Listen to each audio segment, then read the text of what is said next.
ॐ अजाय नमः। ॐ अव्ययाय नमः। ॐ अविनाशिने नमः। ॐ अचिन्त्याय नमः। ॐ अप्रमेयाय नमः। ॐ अद्वितीयाय नमः। ॐ अनिकेताय नमः।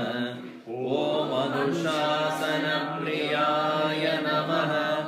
ॐ अन्तःसाक्षिणे नमः। ॐ अन्तर्यामिने नमः। ॐ आनन्दाय नमः। ॐ आत्मस्वरूपाय नमः। ॐ आङ्ग्लभाषाविदुत्तमाय नमः। ॐ ईश्वराय नमः। ॐ उदारहृदयाय नमः। ॐ उत्साहवर्धकाय नमः। ॐ एकस्मै नमः। ॐ ओङ्कारविदे नमः। ॐ करुणासागराय नमः। ॐ कर्मपरायणाय नमः।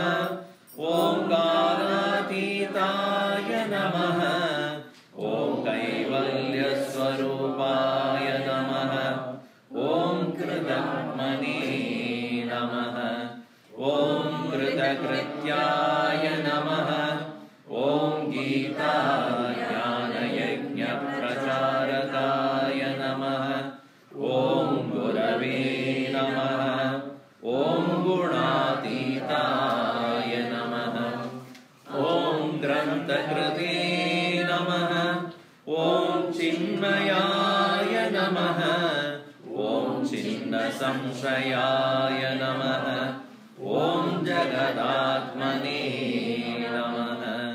ॐ जगत्साक्षिणे नमः। ॐ जनप्रियाय नमः। ॐ जितेन्द्रियाय नमः।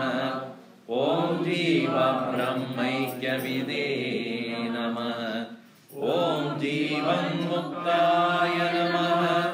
ॐ जीर्णमन्दिरोद्धारकाय नमः। ॐ तपस्विनशिष्याय नमः। ॐ तपस्विने नमः।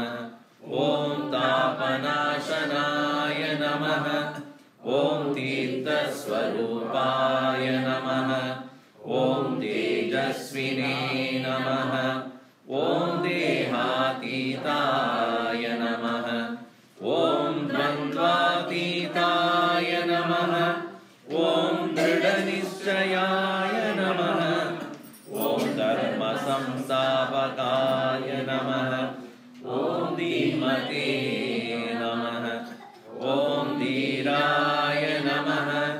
ॐ धैर्यप्रदाय नमः। ॐ नारायणाय नमः। ॐ निजानन्दाय नमः। ॐ निरपेक्षाय नमः। ॐ निःस्पृहाय नमः। ॐ निरुपमाय नमः। ॐ निर्विकल्पाय नमः। ॐ नित्याय नमः। ॐ निरञ्जनाय नमः। ॐ परमाय नमः। ॐ परब्रह्मणे नमः। ॐ पावनाय नमः। ॐ पावकाय नमः। ॐ पुरुषोत्तमाय नमः। ॐ प्रसन्नात्मने नमः।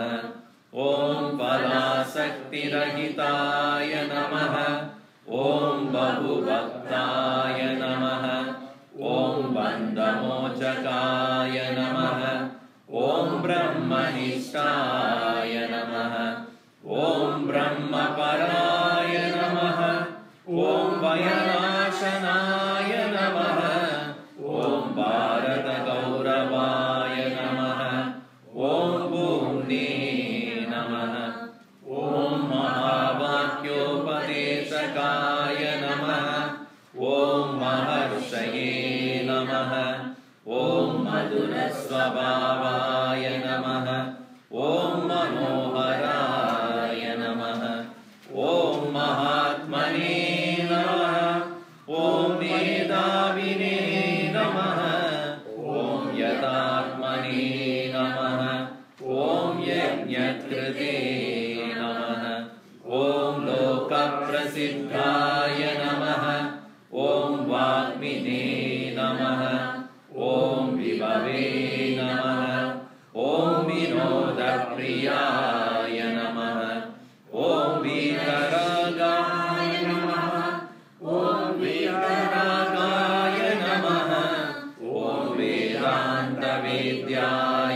Namah. Om Shantaya Namah. Om Shanti Pradaya Namah. Om Shastrodharakaya Namah. Om Shuddha Sattvaya Namah. Om Shruti Paragaya Namah. Om Shrotriyaya Namah. Om Sannyasine Namah. Om Samabuddhaye Namah. Om Satchidanandaya Namah. Om Sarvahita Chintakaya Namah. Om Satya Sankalpaya Namah. Om Santushtaya Namah. Om Sadhane Namah. Om Sumanase Namah. Om Surve Namah. Om Swayam Jyotise Namah. Om Sita Prajnaya Namah. Om Shamashilaya Namah. Om Jnana Murtaye Namah. Om Jnana Yogine Namah. Om Jnana Triptaya Namah. Om Nitya Shuddha Buddha Mukta Swarupaya Namah. Om Nitya Shuddha Buddha Mukta Swarupaya Namah. Om Nitya Shuddha Buddha Mukta Swarupaya Namah. Om Sri Chinmaya Sadgurave Namah. Om Sri Chinmaya Sadgurave Namah.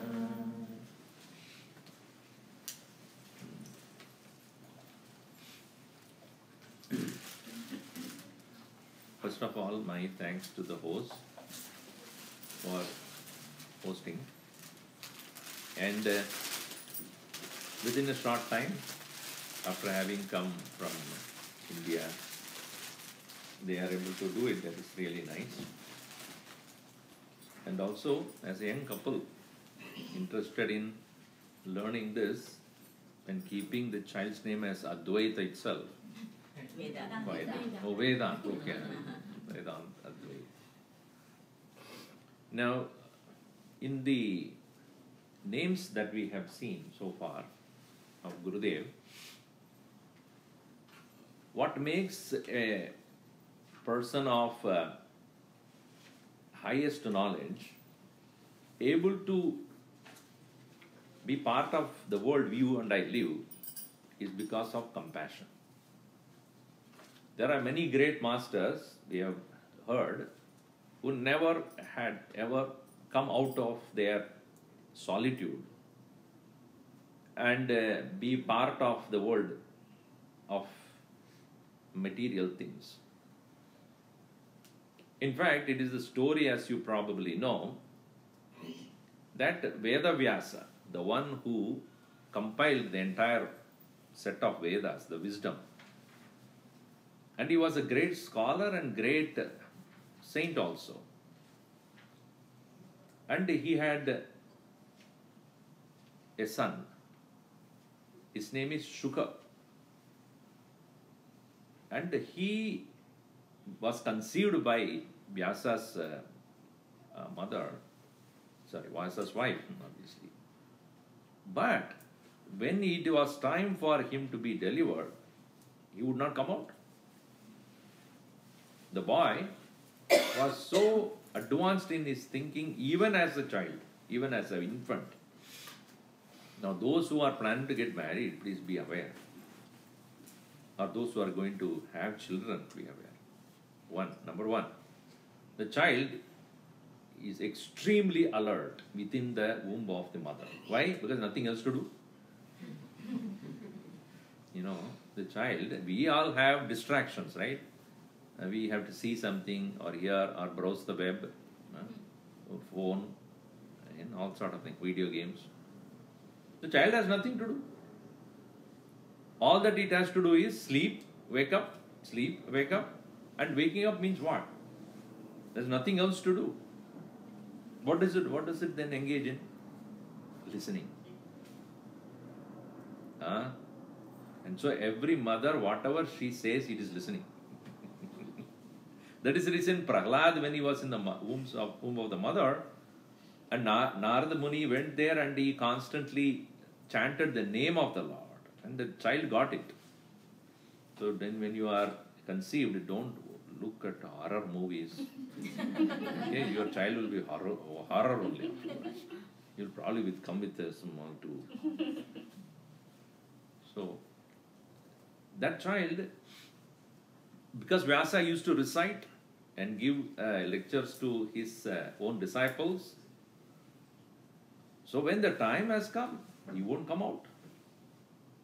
So Vyasa Maharshi, with all his power, he started communicating with the child. Why are you not coming? He said, you have been telling that there is a Maya outside. The whole world is nothing but a so alluring power of Maya.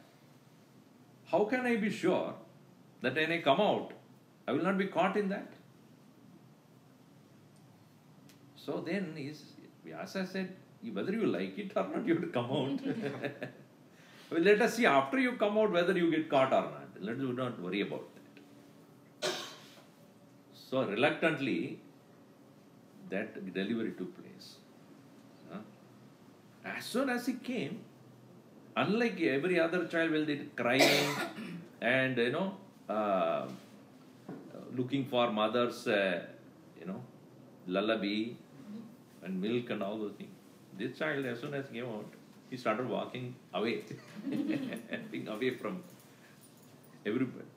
So Vyasa, he was wondering what happened. He ran behind him,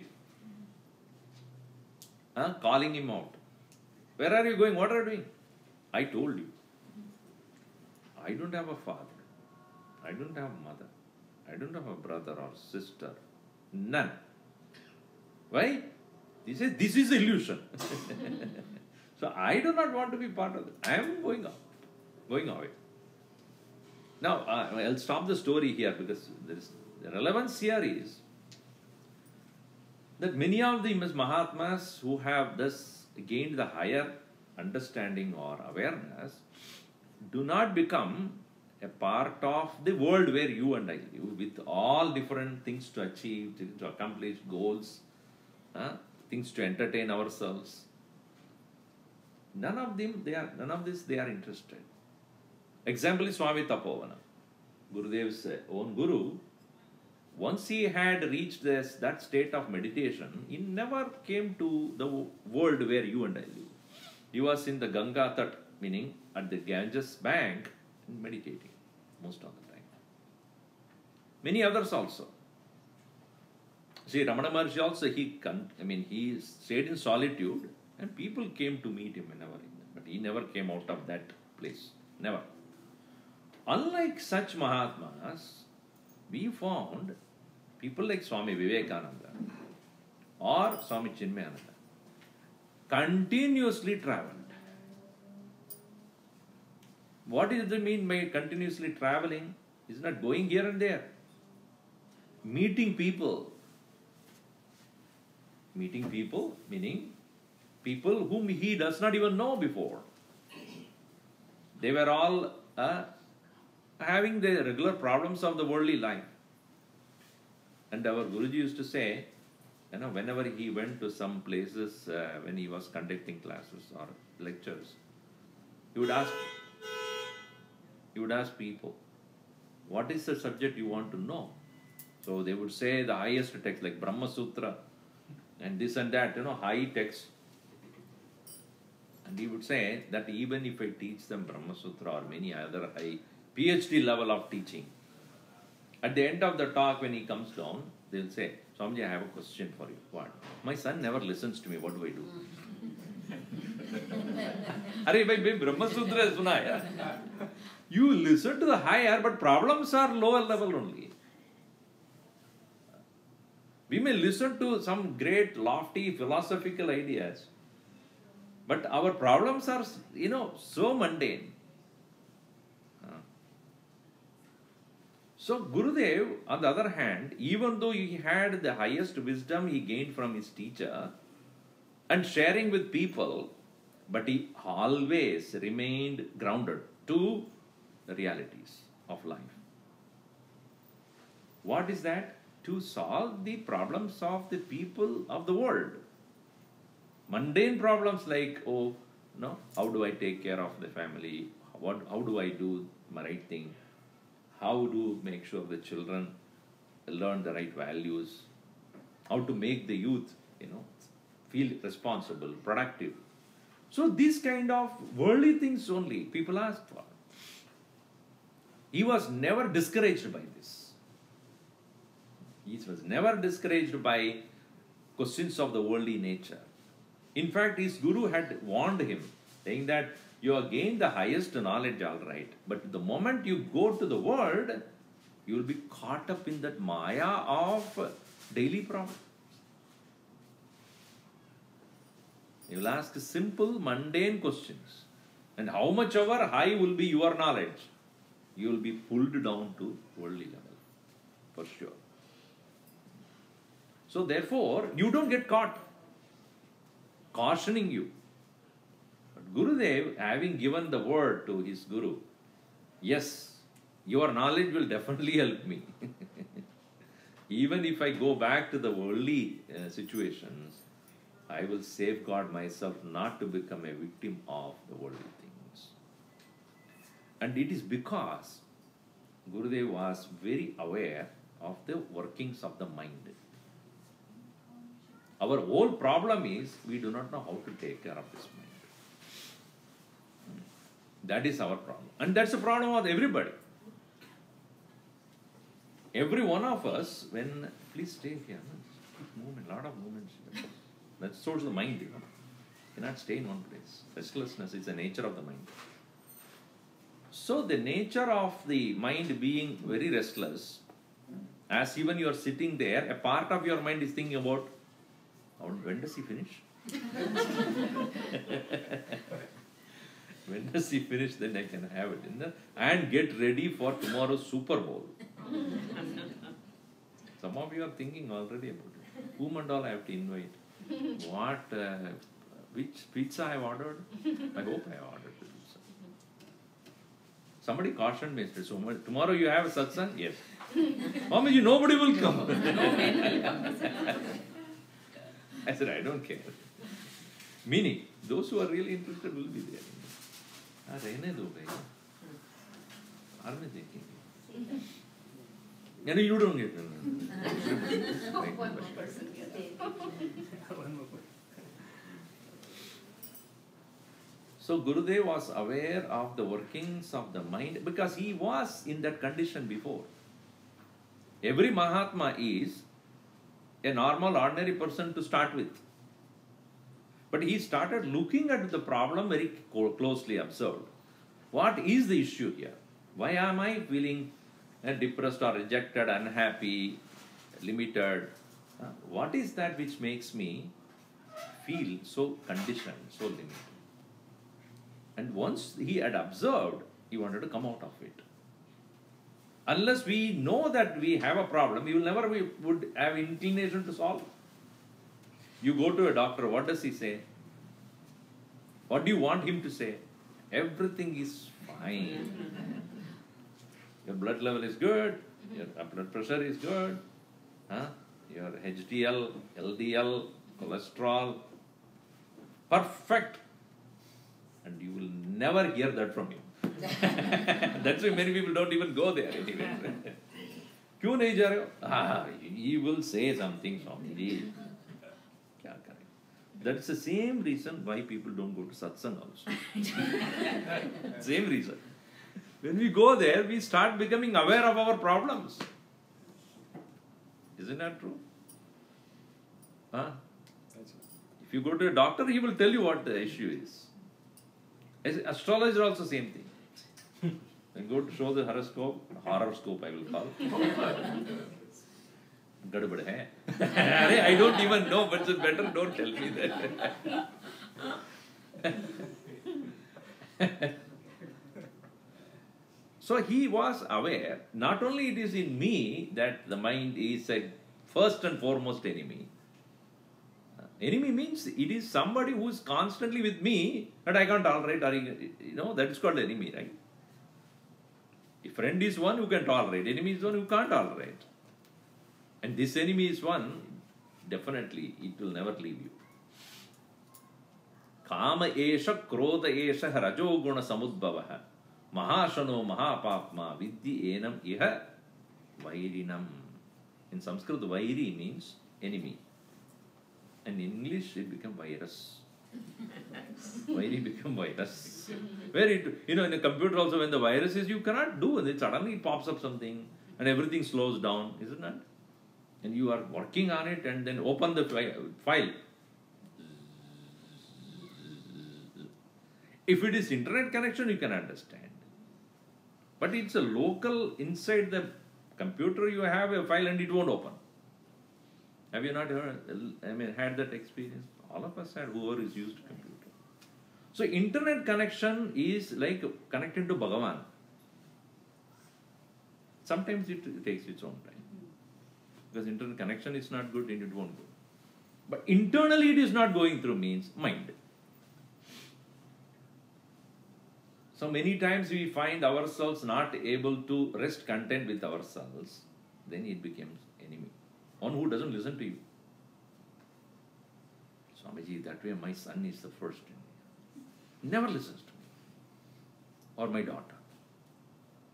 And the children have the same issue with the parents also.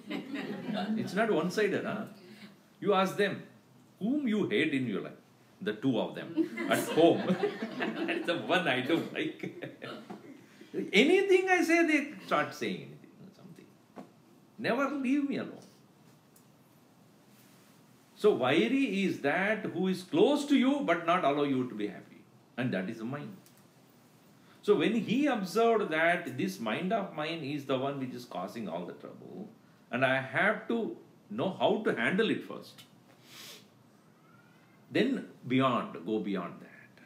So that is why everyone in this world, every human being at least, has the problem is the same. Nobody can escape this. No. See, if you have the body, all of us have the body. At some point of time, it starts slowing down. When you are 20, what you wear, it will not be the same in 40. It will definitely be not same 60. So body means there is issue at some point of time or the other it will start. In the same way, if you have the mind, it will have its own chanchalatvam, restlessness. And this chanchala nature of the mind, what is chanchal? Some people keep the name Chanchal. What to talk of them? Kya kare? Chanchal means restless, constantly moving. So what is the chanchala nature of the mind? It thinks about something, it just goes the opposite after some time. You think of doing something, you start doubting it. It's called Sankalpa and Vikalpa. Sankalpa is your decision to do something. Vikalpa is just the opposite of it. Should I? Previous night you keep the alarm for 5 o'clock. In the morning 5 o'clock it sincerely rings. Sunday morning 5 o'clock. Who in the world will wake up at 5 o'clock in the morning? Shut up. She does that, right? She will tell you the same thing to you. Or she tells you. She works every Sunday. I wake up at 5 o'clock. Every Sunday. On Sunday also? Sunday. Every day, except Saturday.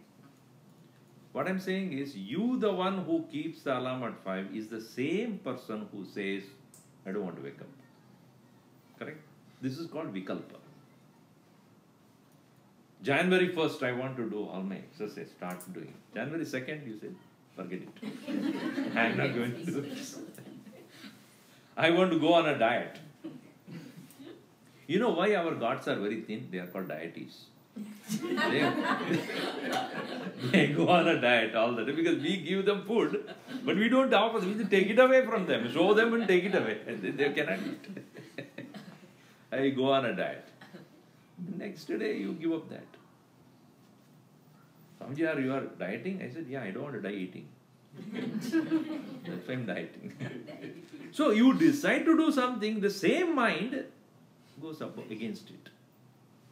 This nature of the mind which is subject to so much of fickleness is called vikalpa. You understand? I'm trying to make you understand the word vikalpa. And the one who is not a victim of that vikalpa is called Nir-vikalpaaya. That's the name which we are seeing today. Nir-vikalpaaya Namah. One who is not a victim of the fickle nature of the mind. Flexible nature. Not flexible. Flexibility is different. And the body has to be flexible for you to live, healthy. But if the mind is filled with so much of chanchalata, then such a mind will never find happiness anywhere. It thinks about something, it just goes in the opposite direction. Now, he having understood this is the nature of the mind and I need to overcome that, and for which alone he went to his guru and said that give me the highest knowledge from which strength I can take care of this nature of the mind, chanchala.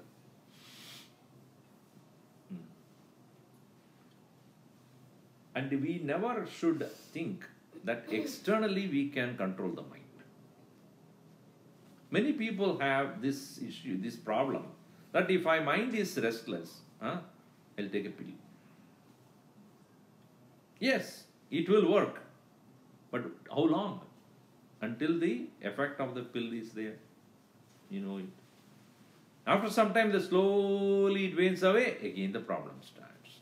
And over a period of time, even the pill becomes ineffective. Why? Because your mind has got immune to that. That's why then you got to go to higher dose. And you go on increasing the dose after dose of that. After some time, no medicine will work. Then what you do? Then you go high. When the medicinal pill won't work, then you go drug. Isn't that true? And in this part of the world, free. Medicinal drugs are allowed and you can grow also in your backyard. So whenever you can go, put there. I don't know what they do with that. Whatever you do. High.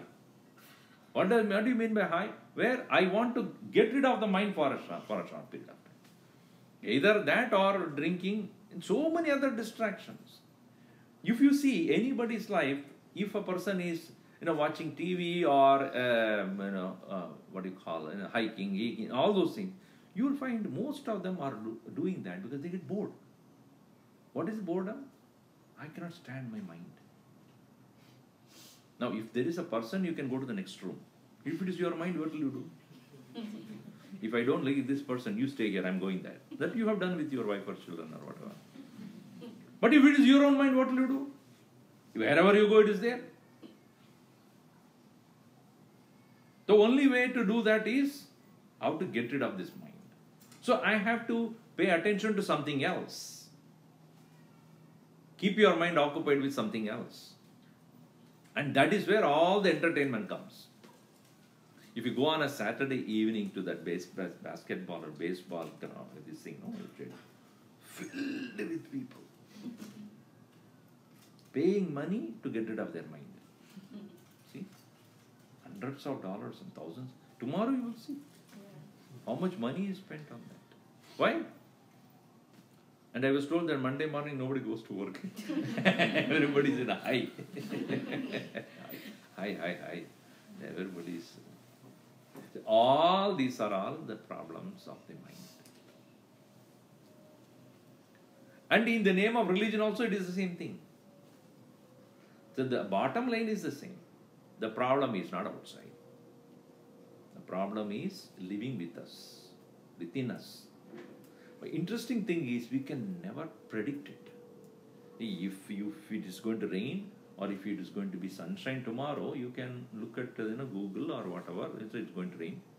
It's going to be sunny or it is going to snow. Not snow doesn't happen here. So all those things are there, right? Again, you can adjust yourself to the condition which will be tomorrow morning it will be raining, or tomorrow morning it will be whatever. So you can, but this mind you can never predict. Will I be angry tomorrow at 11 o'clock? How many of you can tell me?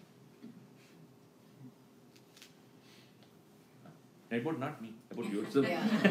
Don't worry about me, whether I will be angry or not. You don't need to worry about it. Can you say at 11 o'clock, will you be angry or not? Can now tell me.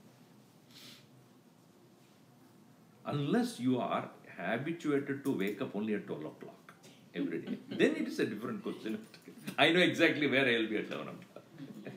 Sunday morning, I wake up only at 12, so no problem. But can you ever predict the nature of the mind, how it will behave? I can't. You can't, I cannot, nobody can. This is the nature of vikalpa. One is, it itself contradicts itself. This is also vikalpa. Second is unpredictability. You cannot predict what it would be. Third thing is, in spite of the fact that I know that my own mind is unpredictable, I expect others to behave the way I want. Think about it.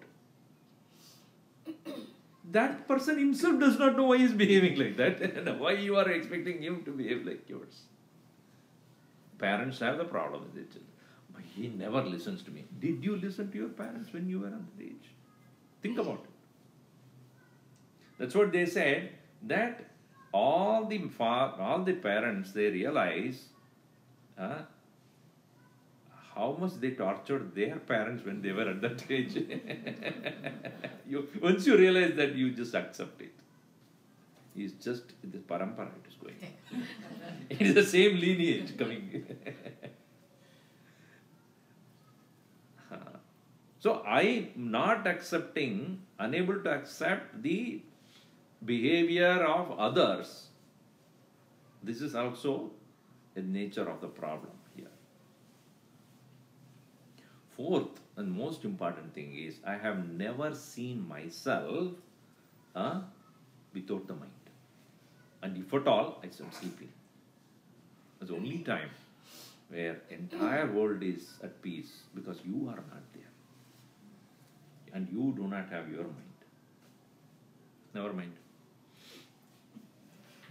So how to overcome all these four? Number one is, what is it? It itself contradicts itself. Self-contradiction is the nature of the mind. Second is unpredictability. Third is intolerance.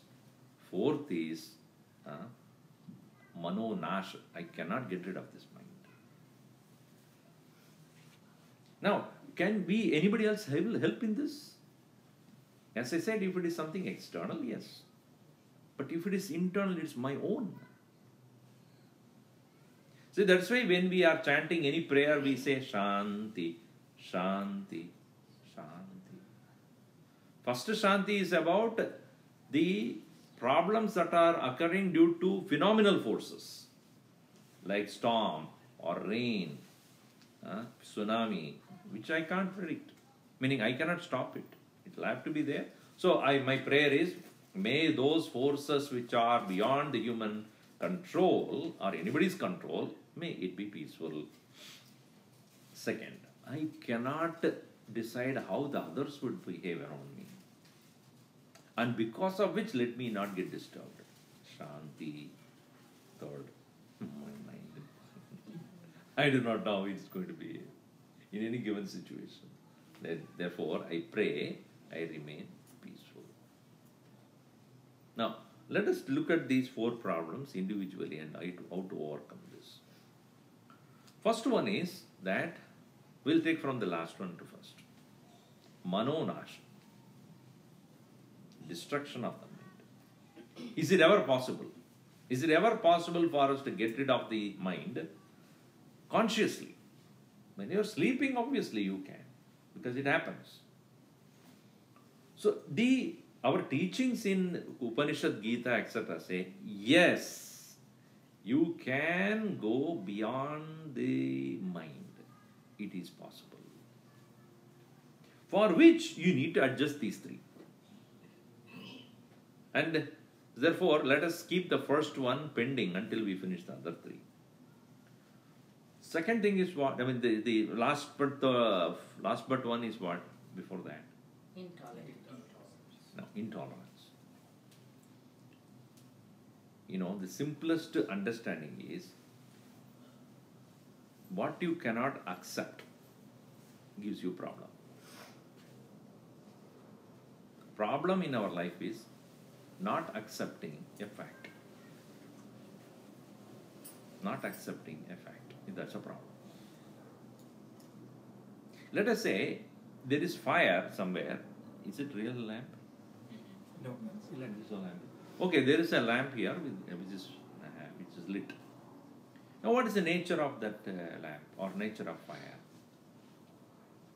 Huh? Heat, right? I don't accept it. It should not be hot. Now, whose problem is this? The problem of the fire? Then whose problem is that? Why are you not accepting? I mean, it is stupid if somebody says, I don't accept that fire has to be hot. And then what do you do then? Huh? Stay away from it. So somebody said that to his friend, I am feeling so heavy, I am so overweight. When I go to the beach and lie down, everybody is laughing at me because of the way I look. What do? Friend said, close your eyes. See, unless you see, others are seeing you, then it's a problem. Isn't that true? How do you know that others are laughing at you? Unless you open your eyes and see, how do you see that? How do you know that? So, non-acceptance of a fact. Let us say that a person is a... So, you have to accept that first. Well, unless you accept, you can never work on it. I don't accept the problem. Similarly, expecting everyone to behave the way you want is a problem. Why? Because you are not accepting others as they are. If there is a tree out there and it has no leaves, is that a problem for you? But if it is your backyard, yes, you will have a problem.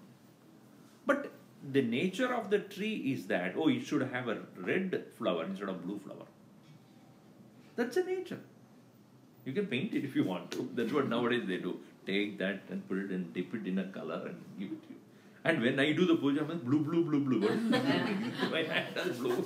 Where is the blue coming from? Flower is dipped in blue. Because I don't like the red color. So if the tree is giving red flowers and if you don't accept, whose problem is that? Similarly, people around us not behaving the way I want is not their problem, it's your problem. That Google, what is his name? Pichai, right? He told a story. It's a very interesting story, similar to the Vedantic understanding. Some of you might have heard this. One of the TED Talks, he said, there was a waiter in a restaurant. And in India, and he was serving everybody, and there was a group of women who were all sitting there, ordered the food. And so the waiter went and told the person who was preparing the food, and then he was watching. So one of the ladies suddenly started doing this. There was a cockroach, small little cockroach. And she was a little, getting irritated. It looked like you went inside. She started doing that. So the waiter was watching what is going on. So, and she felt that it's gone inside someone. And then it so happened it went to the next person. That she also got disturbed. And in the process, all the 3-4 of them, they were doing this. They're getting so restless and agitated. Meanwhile, the food was ready. And then he picked up the food and started going towards that table. And that It was flying cockroach. Huh? And medicine sat on his shoulder. And these women started screaming, "Oh, it's in your shoulder!" And he came, placed all the food that they need, went near the window, and flew. He was not disturbed because he accepted it's a cockroach. Now, a cockroach will behave as a cockroach only. What else? By you getting disturbed, will it not become a cockroach? Huh? So, when we realize what a thing is or a person is in a situation, you may probably have to do something about it, but not disturbed.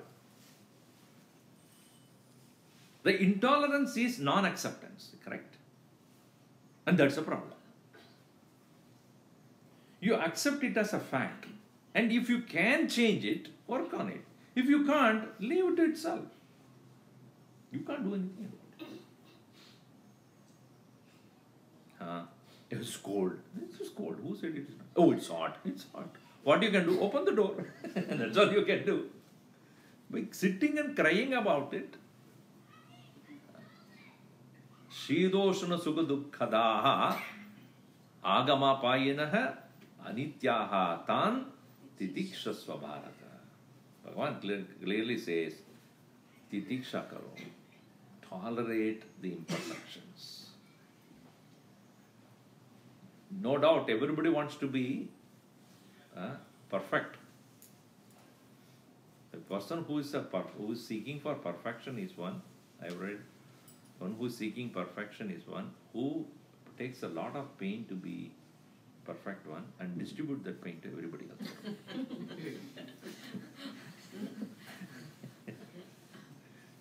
So the problem of intolerance has to be first taken care of. The second one is what? Unpredictability. Correct or not? Is it true? First one is what? What is the first problem? Self-conscious. Self-conscious. Before that, one has to understand that it is unpredictable. Like weather. You know why it is unpredictable? Vedanta clearly says, between mind and matter, there is actually no difference. One is outside, another is inside. That's all the difference. Just like the sun, the weather conditions outside are not so easily predictable by bare, means. Unless you have sophisticated equipment, you will never predict it. You and I cannot predict whether it will rain tomorrow or not. You cannot. But what do you call that? The weatherman? Meteorologist. One fellow was walking in New York City in winter with only one gloves in one hand and the other hand there is no gloves. So he said, "What is this? You only wearing one hand gloves?" "Yeah, because I heard this weatherman. He says, on the one hand it will be very cold. On the other hand you can expect some amount of..."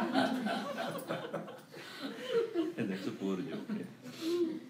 So just like the weather outside is not predictable by anyone easily, so also the same matter that is working there is the same matter working here. Really speaking, there is no difference. And it has an impact on the body. The mind has the greatest impact on the body. I'm telling you, more than anything else. Many of you might have experienced this, that when you are in your dream, if you had an experience which is intense, you will sweat and wake up. You know why? My body reacts to that mind. If the mind is agitated, body will have higher blood pressure. So mind has a power over the body. And they can have the influence on each other because they belong to the same level matter. Then only they can react to each other. So one should recognize that unpredictability of the mind is because it is matter. And you don't expect it otherwise. And at the same time, the problem number one is self-contradiction. The self-contradiction is because the mind is a victim of what is known as the desire, the vasanas, the impressions. Varieties of impressions demanding mind's attention. And therefore, you may desire something and immediately you change it to something else. You can see in yourself or in your own children, the child when it is 5, 6 year old would have liked certain things. When it has become 10 or 12, that it is changed. By the time it is 20, changed. By 25, changed. By 40, changed. 50, changed. 60, if at all you live, it is more. It changed further. Why we are changing? What we liked at one stage of life is not what we like the second stage of life. Why? Our priorities have changed. Our needs have changed. Our perception has changed. Our knowledge has changed. Our maturity has increased or decreased. So, as much as the demands of your life have changed so much, so also the mind constantly becoming a external tool for the internal demands of the impressions. So it will be contradictory. Like day is not the night, summer is not the winter, morning is not the evening. It's contradictory. And that contradiction is the nature of things. If there is a night, there has to be day. If it is cold, it has to be hot. It's the two sides of the same coin. So also the mind at one point of time feels one way, another point of time it feels another way. Changing. Now, if you have understood the unpredictability of the mind, if you have understood the non-contradictory nature of the mind, if you understood that intolerance is because of non-acceptance, the only solution that I have in my hand is recognizing mind as a matter which is unpredictable, intolerant, etc. and me as independent of that. I am not my mind. I am not my thoughts. I am not my feelings. I am not my opinions. I am not my wishes and desires and likes and dislikes. I am a witness to this nature of the mind. Once you get to know that yourself as the spirit or the self or the soul or the Atman, in English Atman is Atman. Atman and Atwoman, whatever. Once you realize that I am not the matter, and matter I see, I perceive, I experience, but I am different from it. Once you realize that, you will watch but not become a victim. You will observe but not participate. That is the nature of the Mahatmas. Not that they don't have the mind. They watch it all the time. How is it behaving? And it is interesting to see that others also are the same thing. Those who know how to handle the mind, they are free. But those who don't, they are victims. And you see people getting victimized by their own mind. What will be your condition? What will be your attitude towards them? Sympathy. It's like a child which is crying for some most petty things. You as a mature parent, why are you crying for such a petty thing? For the child's perspective, that is most important. From your perspective, it is waste. It's a small little simple thing. When it fell down and it's a little scratch. Why are you crying for such a small one? From the child's standpoint, that itself is a big thing. You may probably do it and go. From that immature state, a child cries and you are able to accept, right? Because immature. Similarly, from a Mahatma standpoint, all of us are immature. We are crying for this and demanding for this, getting upset over that, and then You will just watch. Only solution for this is to know that you are not the mind. But it is not that easy.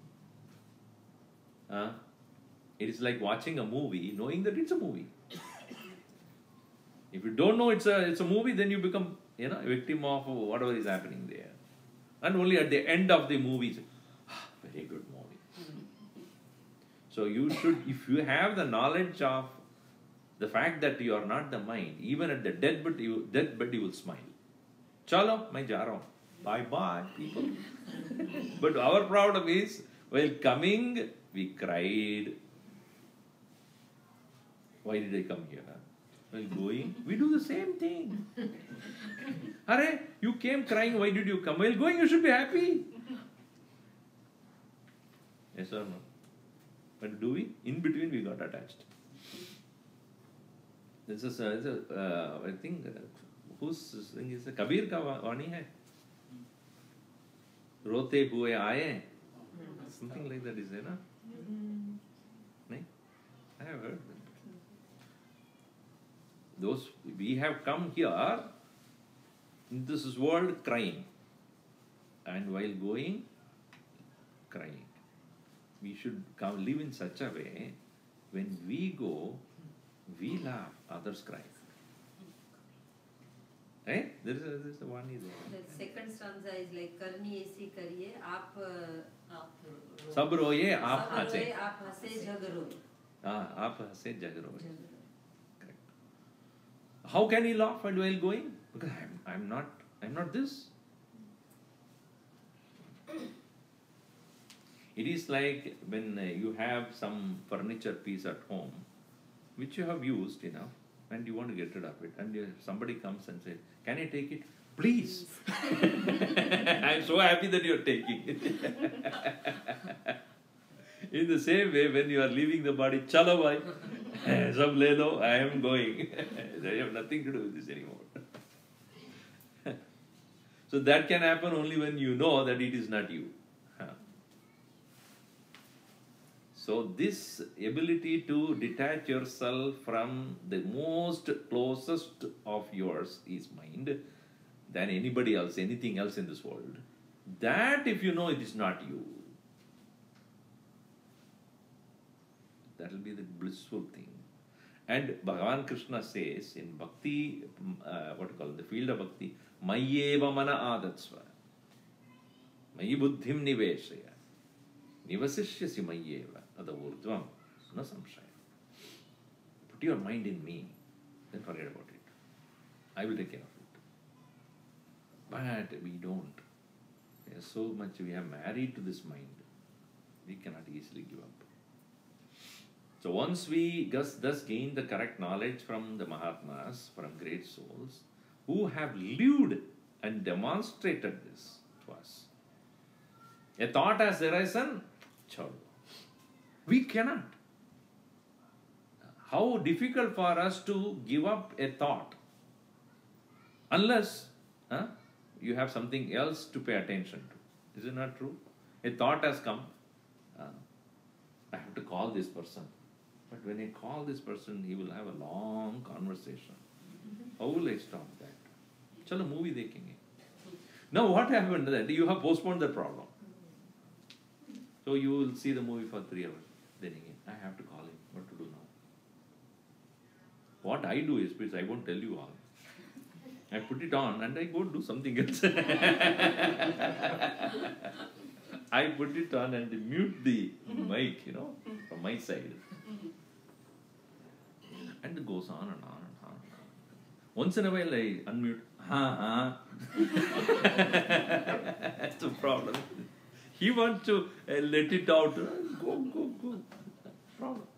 Once in a while you have to do. Yes.